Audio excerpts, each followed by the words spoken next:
Hello, c'est Gonzague et aujourd'hui on est au volant d'une Audi A7 qui est équipée d'un ce qui s'appelle Piloted Mode, Audi Piloted Drive. Et la particularité de cette voiture, c'est que c'est un véhicule de recherche et développement qui sait conduire tout seul sur autoroute. Donc là vous pouvez voir, je n'ai absolument pas les pieds sur les pédales, je n'ai pas les mains sur le volant. Et la voiture a quelques petites spécificités, notamment ces deux boutons qui servent à activer justement le piloted driving, qui est un système de pilotage de niveau 3, c'est-à-dire qu'il faut rester derrière le volant, mais qu'on a 15 secondes dans le cas de ce modèle pour reprendre la main sur la voiture, et elle prévient avec la ligne que vous voyez ici de couleur turquoise, eh bien elle devient orange puis rouge quand il est vraiment urgent de reprendre la route. Et là elle est carrément, elle allait changer de voie toute seule, elle a changé d'avis. Il y avait le clignotant qui s'est mis en marche. Et donc autre particularité, on a cette info qui est là et ce petit écran là qui indique ce que fait la voiture et pendant combien de temps encore on va pouvoir profiter de ce mode. Donc là j'ai encore 4 minutes de route, 4 minutes de route qui est aussi signalée par cette couleur turquoise qu'on revoit sur l'écran, pendant laquelle la voiture sait, voilà, et là elle exécute une manœuvre. Donc on est en train de changer de voie. Ah, c'est quand même plutôt cool. 4 minutes pendant laquelle la voiture est confiante sur le fait qu'elle va pouvoir se conduire toute seule. Là elle conduit à 120 km/h et moi je filme et je ne fais rien. Et à côté de moi évidemment j'ai un ingénieur de chez Audi qui supervise le fonctionnement de cette K2000, et puis quelques petits détails un petit peu techniques comme ici sur le rétroviseur. Mais sinon d'extérieur la voiture a l'air totalement normale, avec donc cette particularité qu'elle se conduit toute seule sur autoroute, donc c'est motorway driving. Et bien sûr l'objectif d'Audi et des autres marques de voitures, c'est que les voitures sachent faire ça aussi en ville dans le futur, les insertions d'autoroute, les ronds-points. Là on est en train de faire à nouveau un dépassement. Donc, la voiture vient de voir que ça roulait moins vite sur la voie de droite et va se rabattre sur celle de gauche pour garder la vitesse qui est actuellement de 120 km/h. Évidemment si on était réduit à moins de 120 km/h sur toutes les voies, elle ralentirait. C'est quand même très très bien fait, très fluide. Je ne sais pas ce qu'en pense mon passager caméraman. C'est assez saisissant, même si on est habitué à ce qui se fait déjà chez Audi, qui est déjà très avancé, et au système qui est référence aujourd'hui, qui est celui de la Tesla.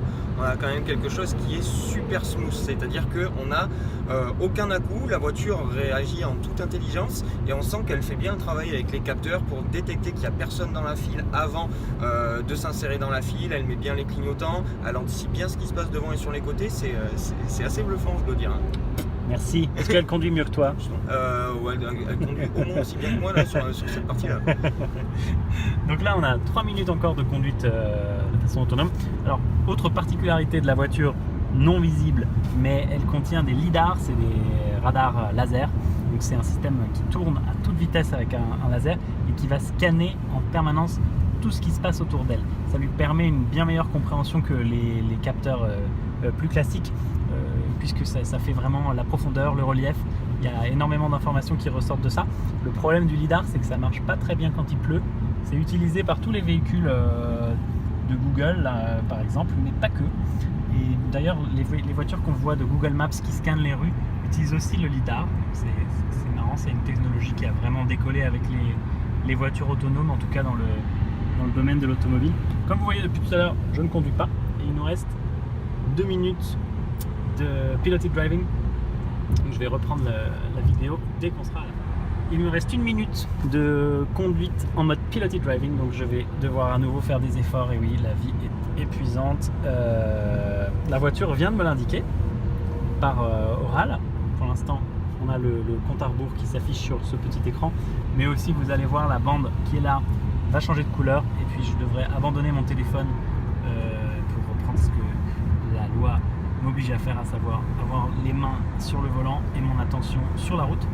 Mais je voulais juste vous montrer comment ça se passe. Donc là le volant est toujours avec les petits signes rouges, le mode piloted driving est engagé, mais on va avoir dans quelques secondes un changement de situation, 15 secondes avant la fin.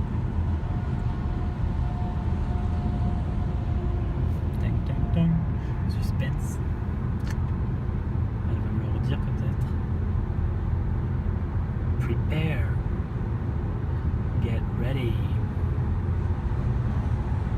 15 secondes, très très long. Ah là, allez, encore un tout petit peu. Je ne coupe pas la vidéo parce que ça va arriver très vite. Ah, ils sont clignotants.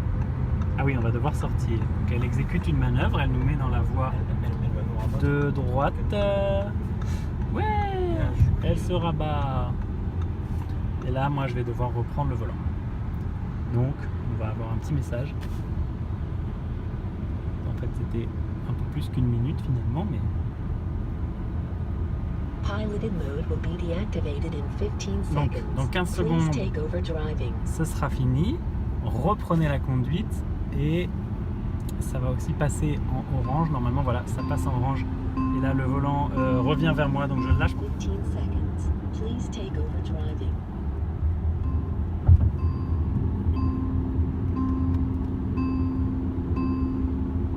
Donc là, la voiture... Take over driving. Steering.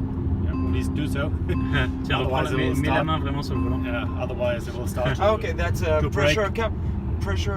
Sensitive. Yeah, no, it's pressure. It's just for contact. It's Okay. It's like your mouse pad or it's a Okay. Là, on capacity est, sensor. la voiture vient d'obliger à reprendre le contrôle puisqu'on passe à travers un chantier. Et donc ça donne 15 secondes pour le faire. Et le cerveau de cette Audi A7 Piloted Driving, alors évidemment c'est très encombrant dans la version de développement, mais tout ça à terme ça viendra tenir dans quelque chose de beaucoup plus compact. C'est marrant, il y a une petite borne Wi-Fi à droite et un ordinateur portable. Donc ça c'est toutes les interfaces qui permettent de communiquer avec la voiture et de maîtriser ce système de pilotage autonome. Et alors un petit composant en plus par rapport aux voitures de série, le lidar qui a été monté à l'arrière. Et le lidar c'est un système de laser qui permet de scanner en permanence ce qui se passe autour de la voiture.